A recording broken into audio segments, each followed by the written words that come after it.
Estás escuchando Viernes Conspirativo.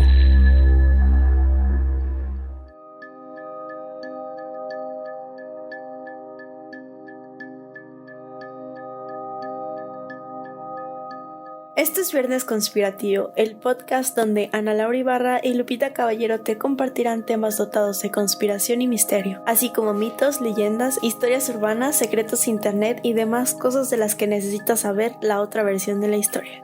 Bienvenidos sean a este nuevo capítulo, ya estamos en el tercer mes de 2021, ¿pueden creerlo? El tiempo pasa muy rápido. Y en este mes les traemos 4 capítulos dedicados a mujeres conspirativas. El especial de mitos y leyendas también tendrá relación con esta temática, así que manténganse al tanto de los capítulos que irán saliendo.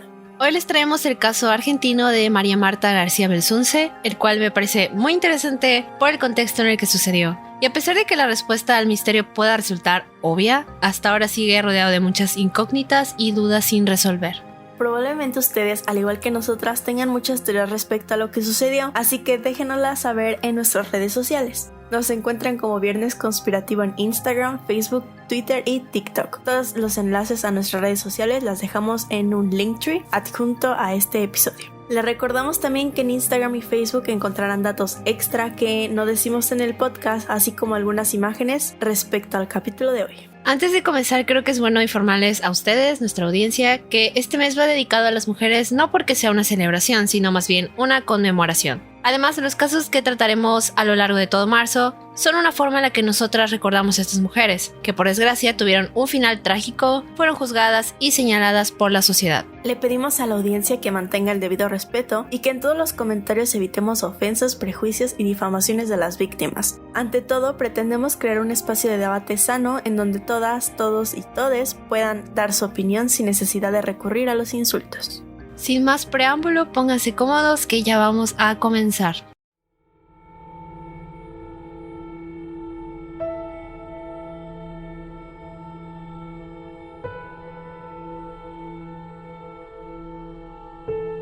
María Marta García Belsunce nació un 24 de abril de 1952 en Buenos Aires, Argentina.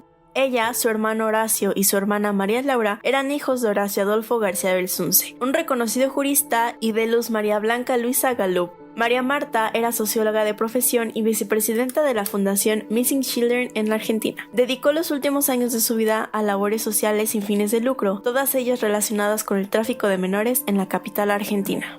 Cuando sus padres se separaron, su madre Luz María tuvo otros 2 hijos con Dino Hurtig, Irene y Juan Carlos John Hurtig. Por otro lado, el padre de María Marta tuvo un hijo más con su nueva pareja, a quien llamó Hernán. Respecto a su familia, sabemos que provenían de un círculo social importante y acomodado, comenzado por su padre, quien era un abogado, su padrastro era un pediatra, su hermano Horacio solía tener un programa de televisión y era un periodista reconocido en Argentina. Y además, el que fue esposo de María Marta, Carlos Carrascosa, es un graduado de la Marina Mercante y se dedicó profesionalmente a ser agente de la bolsa.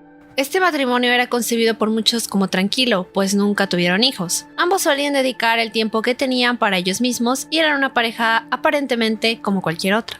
Sin embargo, los hechos respecto a la muerte de María Marta dejan mucho a la especulación. Comencemos por hablar sobre lo que sucedió aquel 27 de octubre de 2002.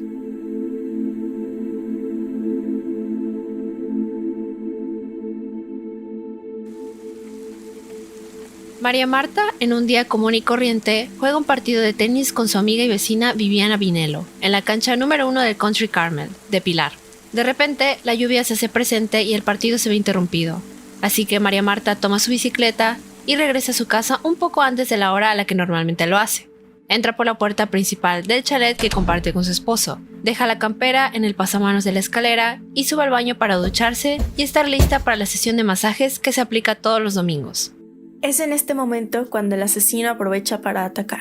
La golpea 3 veces en la cara y en la oreja. María Marta lucha contra su atacante, se defiende, pero después de unos minutos de hacerlo, el agresor saca su arma, un revólver calibre 32, y dispara. 6 tiros. Uno de ellos le roza el cráneo y rebota, pero los otros 5 le asestan en la sien. Mientras la matanza ocurre, la masajista Beatriz Michelini aguarda en la puerta del country, esperando que le den acceso. Le parece extraño que nadie le conteste, así que uno de los guardias manda al trabajador más cercano a la casa para verificar que todo esté en orden. Carlos Carrascosa no tarda mucho en regresar a casa. Luego de haberse reunido a ver el partido del Boca River con sus cuñados Irene Hurting y su esposo Guillermo Bartoli. Al llegar, se encuentra con el guardia y la masajista. A Carlos esto le parece inusual, pero continúa estacionando su coche de manera normal. Se baja y entra a la casa. Grita el nombre de María Marta unas cuantas veces, sin respuesta alguna. Sube la escalera y lo primero que observa es que la habitación del baño sale vapor. Al asomarse se encuentra con una escena terrible. A María Marta boca abajo en la bañera, sumergida en agua teñida de rojo, entre el inodoro y el lavabo, nota que hay una gran mancha de sangre. Apresurado, Carlos toma a su esposa, la saca de la bañera y la arrastra hasta dejar la mitad de su cuerpo fuera del baño, con la cabeza expuesta y todavía sangrando.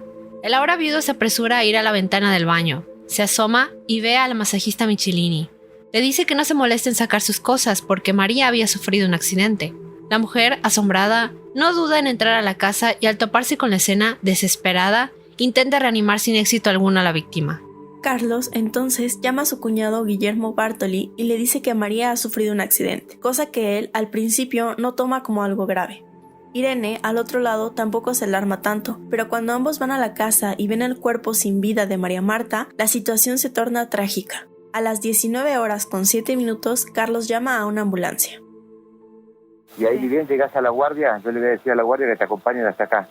Bueno, gracias. Esta es muy 27. ¿Cómo está el paciente? ¿Está respirando? No sé. Por favor, vení urgente. Estamos enviando el móvil. Listo, ¿Sí? gracias. No. Sí. ¿Hola? ¿Hola? Sí. Sí, quiero ver si podemos hacer algo por el paciente, ¿sí? Si podemos ayudarlo. Bueno, gracias. ¿Sí? Sí, por favor. ¿Usted puede ir a ver si el paciente está respirando? Sí. ¿Está respirando? Sí. ¿Sí? ¿Está consciente? Sí. No, Bueno. consciente no está respirando. ¿Y tiene pulso? Sí, poquito, sí. Bueno, están yendo para allá, quédese tranquilo, ¿sí? Bueno, gracias, Fred.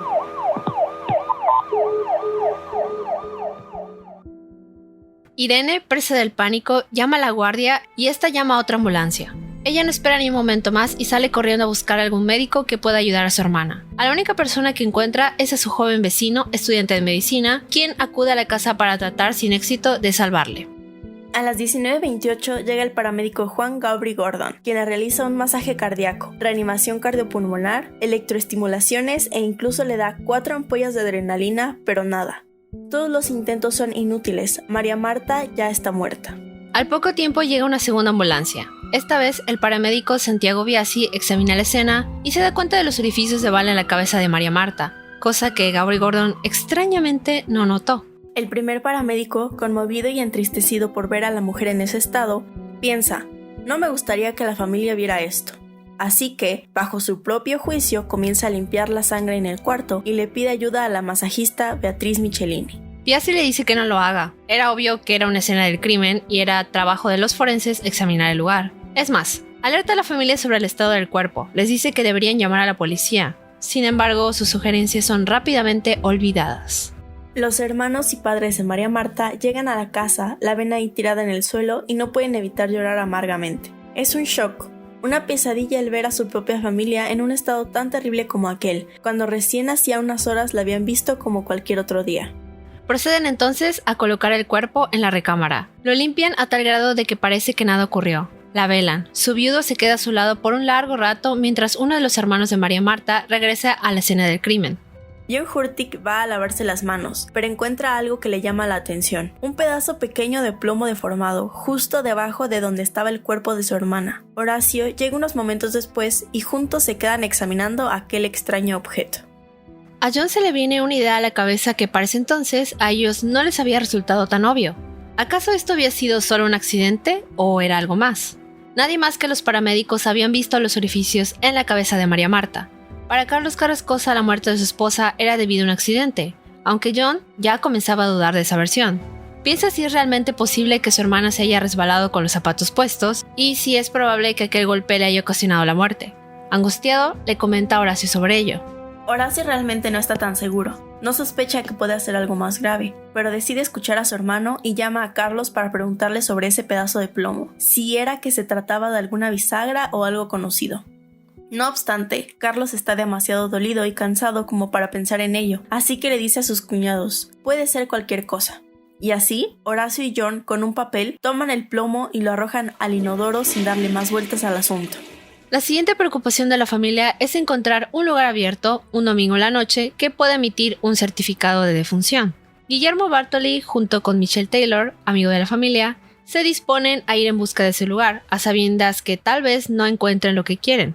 Primero van a una funeraria en Ponce de León, en donde no les firman el acta de defunción porque primero tenían que revisar el cuerpo, así que se disponen a ir a Capital, conduciendo muchos más kilómetros de lo planeado hasta llegar a Casa Sierra. Ahí pueden realizar el acta, pero firman en la causa de muerte un paro cardiorrespiratorio y en lugar de fallecimiento en un departamento en La Recoleta, Buenos Aires.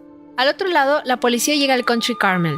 Sin embargo, uno de los vecinos, amigo del viudo Carlos Carrascosa, le pide al presidente del Country que no les deje pasar por nada del mundo, que si es necesario, los soborne, pero que no les dé acceso a la escena del crimen. Al día siguiente, Horacio llama a su muy buen amigo, el fiscal Juan Martín Romero Victorica, para explicarle la situación. Este informa a la policía de la provincia para pedir que comparezca en la casa de María Marta, el fiscal de turno, con el comisario que correspondiera. Es aquí en donde entra un personaje importante, el fiscal Diego Molina Pico. El día del funeral acude a la casa junto con otras figuras judiciales importantes. Ahí le reciben Juan Martín y Horacio. Se presentan, intercambian saludos y luego se dirigen a la cocina donde le dan los detalles del caso.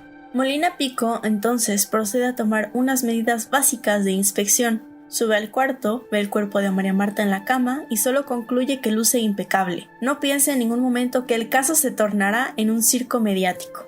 El 30 de octubre del 2002 se hace un reporte policial. Nada raro. Los testimonios de la familia y los trabajadores del Country que estuvieron presentes en el acto son documentados sin problema alguno. Eso hasta que Molina Pico se entera del certificado de defunción falso. El fiscal, confundido por la situación, habla con la familia y les pide permiso para exhumar el cuerpo y realizar una autopsia, cosa que aceptan sin problema. El 2 de diciembre, alrededor de las 8 p.m., Molina Pico se encuentra en la fiscalía cuando recibe un llamado del perito. Este, anonadado y asombrado, le informa que en el cuerpo de María Marta encontró 2 agujeros en la cabeza. Le cuelga. Luego de un rato vuelve a llamar y le dice: aparecieron 3 agujeros más. El cuerpo de María Marta presentaba signos de pelea, en la cara, las piernas, los brazos y también indicios de una 6ª bala que rebotó. 4 de los impactos estaban cercanos los unos de los otros y la fractura del cráneo fue tan fuerte que se rompió una parte del hueso. Molina Pico, con toda esta información, no pierde tiempo y se pone manos a la obra. Comienza a investigar el caso detalladamente, revisa los testimonios y se da cuenta de que uno de ellos no concuerda del todo con la historia, el de Santiago Biasi. Biasi desde el principio informó que aquello no había sido un accidente, ni siquiera firmó el acta de defunción porque la escena no se había analizado conforme a las reglas policiales. El fiscal sigue indagando, realiza pruebas de luminol en la casa y se da cuenta de algo impactante. Hay marcas de 4 dedos sobre la pared, de los cuales, luego de analizarlos, se descubre que son patrones genéticos de una mujer y de 2 hombres. Uno de ellos es familiar de María Marta. Molina Pico cada vez descubre más inconsistencias en el caso. Manda a llamar a los hermanos y se encuentra con la sorpresa del pedazo de plomo tirado al inodoro. Esto no hace más que levantar sospechas respecto a la familia, si realmente todo había sido un encubrimiento o si alguno de ellos había sido el verdadero asesino de María Marta. Las miradas recayeron más que nada en Carlos Carrascosa, el esposo, ya que testimonios de empleados del Country afirman que él estuvo en el Clubhouse luego de quitarse de casa de sus cuñados y no llegó a la escena del crimen a la hora que aseguró haberlo hecho. Las cosas se tornan aún más turbias. Irene, John y Horacio son vistos como cómplices. El paramédico Gabri Gordon y la masajista Michelini son acusados de encubrimiento, y Carlos Carrascosa se vuelve el principal sospechoso de este crimen.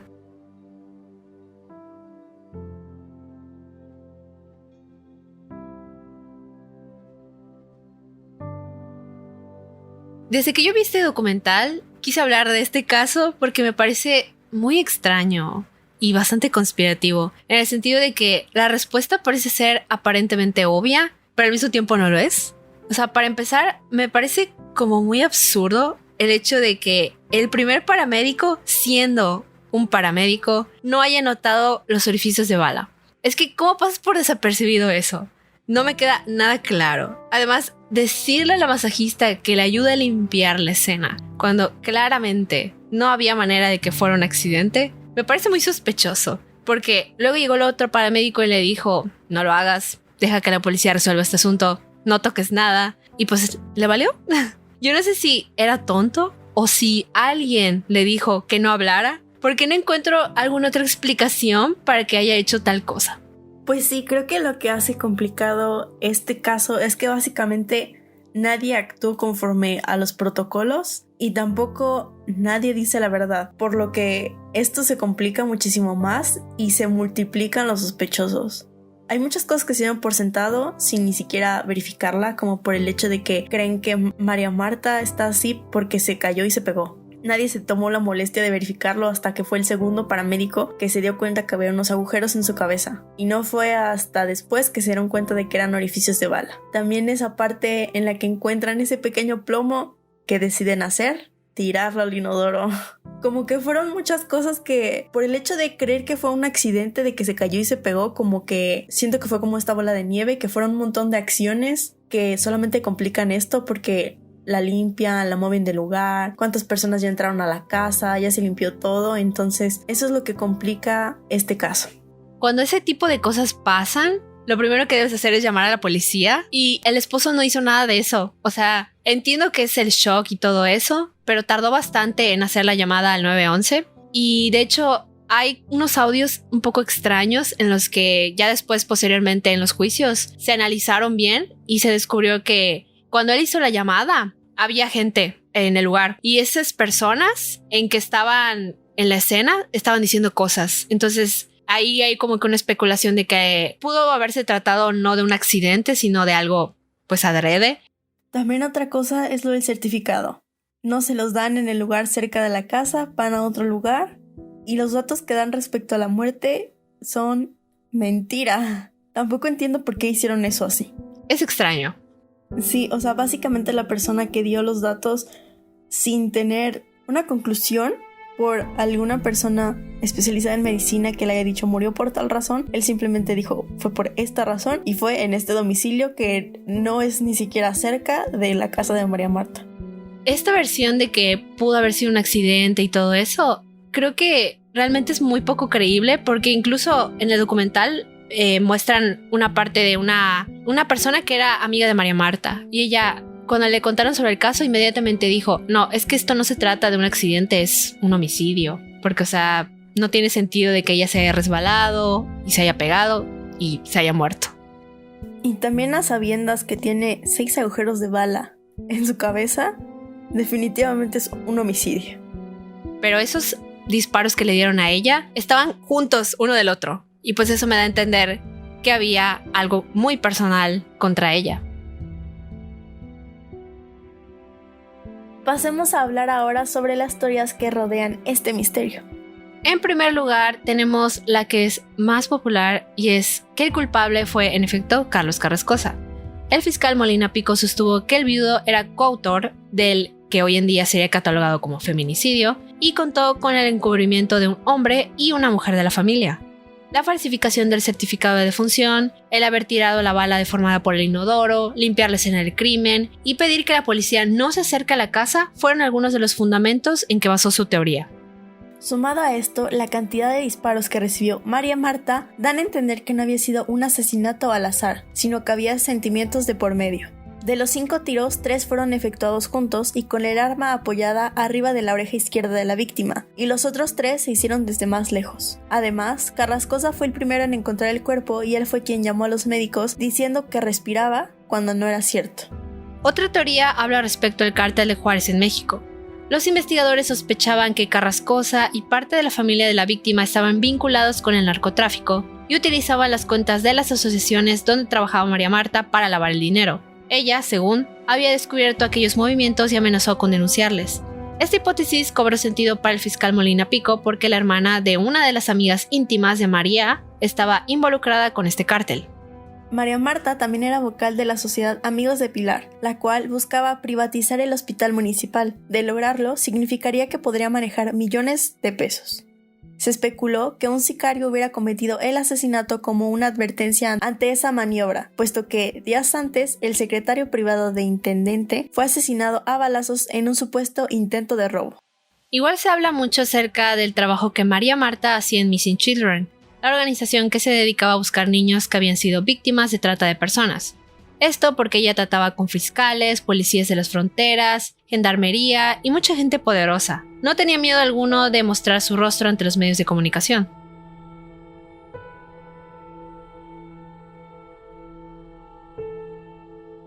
Mira, mi principal problema con esas teorías es que siento que no se sostienen por ninguna parte. No hay suficiente evidencia para que terminen de cuajar. La del cártel, por ejemplo, la veo demasiado irreal, porque hay serios indicios de algún movimiento sospechoso dentro de ese círculo, a excepción, claro, de la amiga de María Marta, pero eso no necesariamente indica que haya estado ella metida en todo eso. Que la hayan matado por esto de la fundación para la que trabajaba, hasta cierto punto sí es un poco creíble, porque estaba tratando temas que ya sabemos son muy sensibles y sumamente peligrosos. A ella no le daba miedo dar la cara, tampoco decir que ella era María Marta, y mucho menos hablar sobre la postura que tenía en contra de ello. Así que sí pudo haberse dado eso, pero de nuevo, el problema es que no hay nada que pueda comprobarlo o desmentirlo, más que la mera especulación. Y otro punto importante es la cantidad de balas que recibió. O sea, el crimen fue cometido con saña. Personas le tenían demasiado rencor por alguna extraña razón. Y yo me pregunto, ¿un sicario ajeno a ella pudo haberle hecho eso?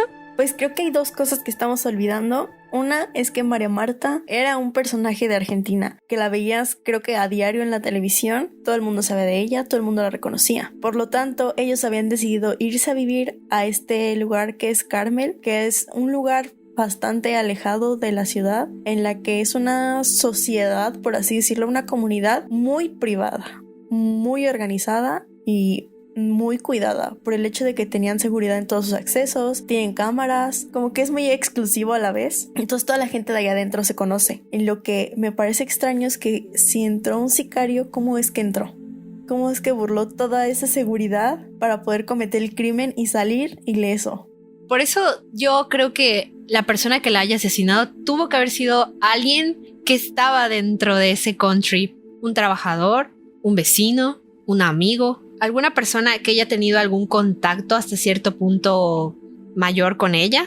Igual, no voy a negar que la familia es muy rara, honestamente. Tampoco encuentro algún motivo lo suficientemente fuerte para que la hayan matado. Dinero no era, porque todos tenían un nivel económico bastante bueno, todos provenían de esta familia de personas de clase social alta. Tampoco hay testimonios o registros de que hubiera algún problema fuerte entre ellos, o sea, no se llevaban mal, tampoco había problemas de infidelidad hasta donde sabemos. No había nada que indicara que pudiera haber una riña tan fuerte como para llegar a tales circunstancias. Ahora, ¿por qué su esposa la mataría?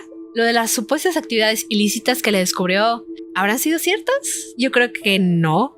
No estoy al 100% segura de que Carrascosa haya sido el asesino de forma directa, al menos. Los hermanos, muchísimo menos. Pero sí es muy fácil pensar que él sea el principal sospechoso, dado la relación que tenían. Además de que sus declaraciones no concordaban con los hechos. Por esto que les dijimos de que dijo él que regresó a la casa cuando en realidad estuvo en el clubhouse.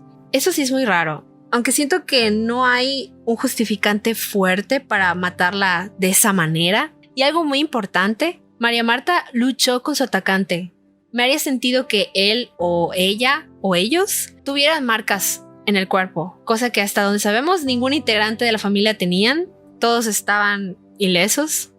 Es algo complejo por el hecho de que, como ya lo mencionamos, no solamente entró al fraccionamiento, sino que entró hasta la casa de María Marta, la estuvo esperando en el baño hasta que ella llegara y hizo su cometido. Y como ya lo mencionaste, como que una lucha y todo eso, a lo mejor puede ser una de dos. O tuvo que haber sido un familiar, alguien que la conociera, o alguien que lo mandaron a hacer eso, que la identificara, pero que tal vez ella no lo ubicara. También puede ser. Igual la puerta de entrada no estaba forzada, entonces no creo que haya sido algún ladrón que haya entrado así al azar, porque pues no había ningún indicio de forcejeo, tampoco había cosas rotas en la parte de abajo. O sea, eso me da a entender que pues sí era una persona que tenía acceso a la casa. No sé si tenía las llaves. Por eso pienso que igual pudo haber sido alguien que trabajaba allá. O sea, alguien que tuviera un acceso fácil a las viviendas. Pero bueno, les vamos a contar ahora la teoría que sostenía la familia en ese entonces y hasta el día de hoy sigue afirmando que es la verdad del caso de María Marta. Se trata sobre uno de sus vecinos de nombre Nicolás Pachelo. Según esta posibilidad, García Belsunce vio a un delincuente que entró en su casa para robar, lo reconoció y por eso la mató. En Carmel había antecedentes de robos y tanto familiares de la víctima como los habitantes del country no dudaron en señalar a Pachelo como el responsable. Era considerado un vecino indeseado. En alguna ocasión María Marta vinculó la desaparición de su labrador negro con la llamada que recibió en la que un hombre le pidió una recompensa de 5,000 pesos como rescate por el perro. Una empleada doméstica relató a sus vecinos que ese animal estuvo encerrado en la casa de Pachelo, quien ya tenía antecedentes penales, un proceso por robo en San Isidro y otro por estafa en la misma ciudad. Las sospechas contra Pachelo fueron más fuertes cuando la Asociación del Pilar descubrió que la caja fuerte donde se guardaba todo el dinero y que estaba en casa de María Marta había desaparecido.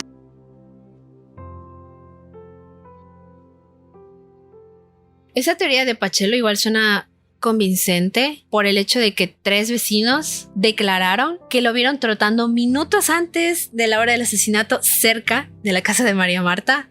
Por la noche, ese mismo día de los hechos, en una gasolinera, preguntó si se había muerto una mujer.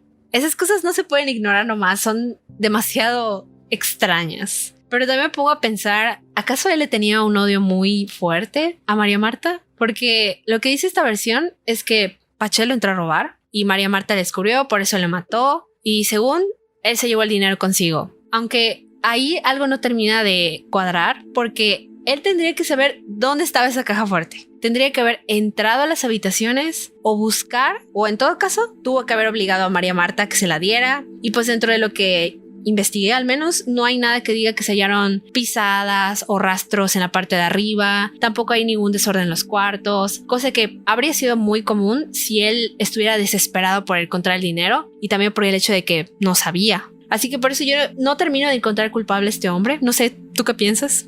Pues me parece que él tuvo una coartada en la que explica qué era lo que estaba haciendo en ese momento y pues salió bien librado de esto. Y pues sí, como dices, creo que si hubiera entrado a buscar específicamente eso, hubiera un desastre por toda la casa en la búsqueda, ¿no? Y por lo mismo de que María Marta llegó antes, si es que esta teoría es cierta, él debió haber estado buscando y ya debió haber sido atrapado por María Marta, entonces no creo que después de matarla se haya tomado el tiempo de organizar todo. No termina de hacer sentido esa teoría. Igual el hecho de que la madre de Pachelo se haya muerto y que ella fuese un testigo muy importante para el juicio dio mucho pie a la especulación porque dijeron que probablemente ella se suicidó dada la culpabilidad de su hijo. Aunque no sé, tal vez esto solamente sea una desafortunada coincidencia y no tenga absolutamente nada que ver con el hecho de que Pachelo sí fuera culpable o no. Lo que pasó durante el juicio del año del 2003 fue que el fiscal Molina Pico imputó de encubrimiento agravado a Horacio García Belsunce, al cuñado Guillermo Bartoli y al padrastro Constantino Hurtig, al medio hermano Juan Carlos Hurtig y a la masajista Beatriz Micheline, al primer médico que vio el cadáver Juan Gaubrey Gordon y a 2 vecinos de Carmel, Sergio Vinelo y Nora Burgués de Taylor. Por otra parte, Carlos Carrascosa fue detenido como el presunto asesino. Sin embargo, en mayo de ese año salió libre y luego fue a juicio. Años más tarde, en junio de 2006, determinaron que la sangre encontrada en la escena del crimen no pertenecía a Carrascosa. Además de eso, en abril del 2007, los análisis de ADN realizados a Horacio García Belsunce, John Hurtig, Bartoli y a Irene Hurtig también dieron negativos. De igual manera, Nora Taylor fue sobreseída del encubrimiento del crimen. En julio de 2007, Carrascosa fue absuelto del crimen de asesinato, pero fue condenado a 5 años y 6 meses de prisión por haber sido encontrado culpable de encubrirlo. El tribunal consideró que con ayuda de otras personas alteró la escena del crimen, acondicionó el cuerpo, escondió una bala al tirarla al inodoro y obtuvo un certificado de defunción falso para evitar la autopsia. Para 2009, 3 jueces de la Cámara de Casación Penal bonaerense consideraron que Carrascosa había sido coautor del homicidio de su esposa y no un encubridor, así que lo condenaron a prisión perpetua. No obstante, en 2016, debido a que notaron varias irregularidades, fue absuelto de los cargos. Después de años de múltiples apelaciones e interpretaciones, los fiscales de San Isidro se hicieron cargo de la investigación y avanzaron con la acusación que tiene como hipótesis el involucramiento de Nicolás Pachelo y 2 ex vigilantes de Carmel, Norberto Glenón y José Ramón Alejandro Ortiz, quienes serían enjuiciados como supuestos coautores del homicidio. Actualmente Pachelo está detenido con prisión preventiva por haber robado en otros countries de la misma manera en la que operaba en Carmel. Su juicio por el asesinato de María Marta García Belsunce fue programado para el año 2020, pero debido a la pandemia se postergó y queda en espera de ser efectuado.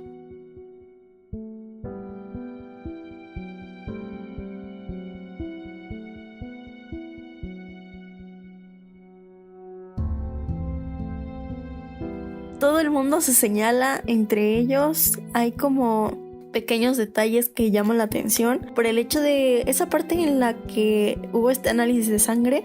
Hubo todo un proceso para poder recolectar esa sangre. Había quienes no querían darla, había quienes la dieron a la primera. Entonces eso también fueron como un montón de cosas que la gente se puso a pensar de que ellos fueron. Porque, como ya lo mencionamos, este caso fue un circo. Todo el tiempo era el caso de María Marta en la televisión, gente que la conocía siendo entrevistada, la gente que estuvo involucrada en el juicio llevándola a la televisión, haciendo entrevistas. O sea, realmente no había otra cosa de la que no se hablara.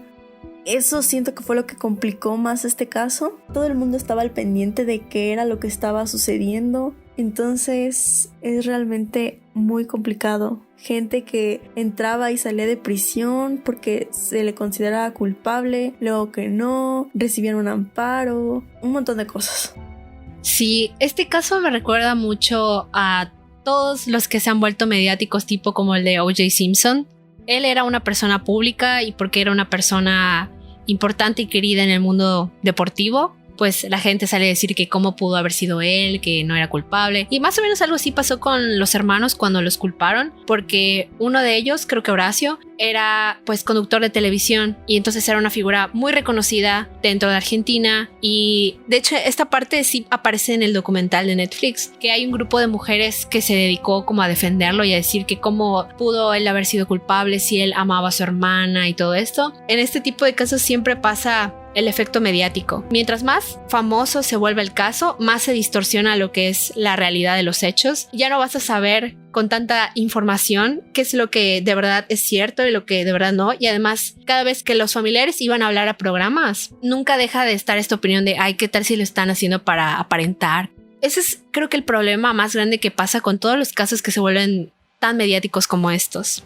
Pues sí, al final la opinión pública es algo muy importante dentro de este caso, nos guste o no, porque va a distorsionar la opinión de las personas. El hecho de que sea un caso mediático y que todo el mundo hablara de esto hacía más difícil discernir de la información que era realmente valiosa de la que no. Y también, como lo mencionaste, el hecho de aparecer en televisión, el hecho de que María Marta y su hermano eran grandes personajes en la televisión de Argentina, obviamente se tenía que tomar una postura. La televisora tomaba una postura de defenderlo o de acusarlo. Entonces, ¿cómo fueron abordadas las entrevistas? ¿Pudieron haber sido sesgadas? O sea, como que entran muchos factores dentro de esto. Y lo único que podemos asegurar en este caso es que María Marta no ha recibido justicia.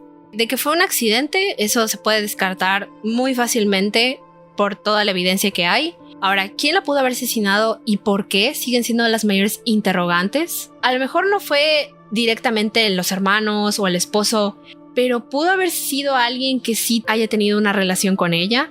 Tampoco puedo descartar que Pachelo haya sido o no el asesino. Pudo haber sido, tal vez, una persona que la mandaron a matarla porque le prometieron dinero por X o Y cosa. No sé, yo realmente no tengo un culpable, no puedo pensar en una sola persona de que él no fue. O sea, no llego a ninguna conclusión en este caso por el hecho de que todo el mundo se señala o todo el mundo se autoseñala con sus acciones. Entonces, realmente no tengo una conclusión de este caso, solamente que no hay nadie en la cárcel pagando por el crimen que le hicieron a María Marta. Hubo personas que sí estuvieron algunos años en la cárcel, pero al final de cuentas lo sacaron antes por algunas pruebas o inconsistencias. Entonces, en este momento no hay nadie pagando por ese crimen. Pues todo está a la espera, porque igual por lo de la pandemia, en general se han suspendido juicios y tendremos que esperar a ver cómo procede el caso, y ya cuando haya más información pues estaremos haciendo un update.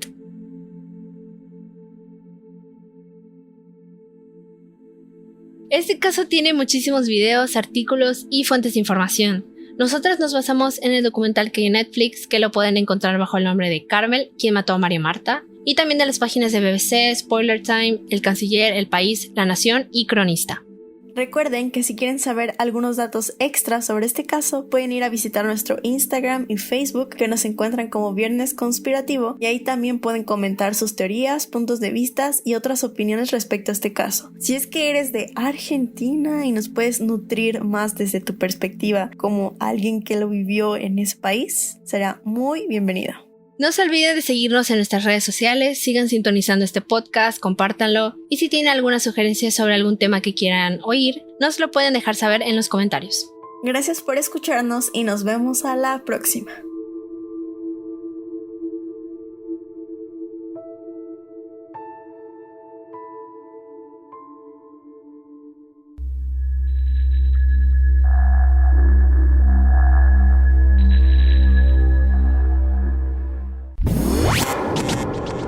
Escuchaste Viernes Conspirativo.